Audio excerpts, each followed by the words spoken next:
मनसे कार्यकर्त्यांनी आमदार अमोल मिटकरी व त्यांच्या वाहनावर केला हल्ला.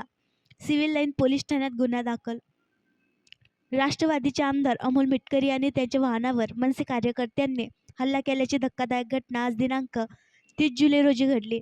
मिळालेल्या माहितीनुसार पुण्यात राज ठाकरे यांनी उपमुख्यमंत्री अजित पवार यांच्यावर टीका केली होती.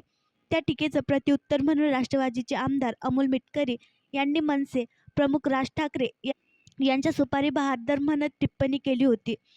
त्या टिप्पणीमुळे मनसे कार्यकर्ते संतप्त झाले होते. आज अमोल मिटकरी शेतकऱ्यांचे समस्या जाणून घेण्यासाठी शासकीय विश्रामगृहात उपस्थित होते. त्याच विश्रामगृहात मनसेच्या कार्यकर्त्यांनी सुद्धा आढावा बैठक सुरू होती. अमोल मिटकरी गेस्ट हाऊसमध्ये असल्याचं समजताच त्यांनी विश्रांतीगृहातील त्यांच्या खोलीकडे धाव घेत घोषणाबाजी केली तसेच घेराव घातला. परंतु सुरक्षा रक्षकने गेस्ट हाऊसच्या आतील दरवाजा बंद केला. त्यामुळे मोठा अनर्थ टळला. तसेच कार्यकर्ते संतप्त असल्यामुळे त्यांनी गेस्ट हाऊसच्या बाहेर निघून आमदार मिटकरी यांच्या वाहनावर हल्ला चढवला.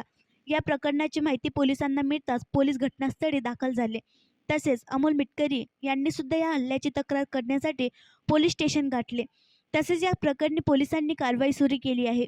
अशी उघड गुंडागिरी खपून घेतली जाणार नाही. मी एकटा होतो आणि ते 40 जण मला जीवे मारण्यासाठी आले होते, असे आरोप अमोल मिटकरी यांनी एका वृत्तवाहिनीच्या मुलाखतीत बोलताना केला. या तोडफोड प्रकरणी 8 आणि काही इतर मनसे कार्यकर्त्यांवर गुन्हे अकोल्यातील सिव्हिल लाईन पोलीस ठाण्यात दाखल केले आहे.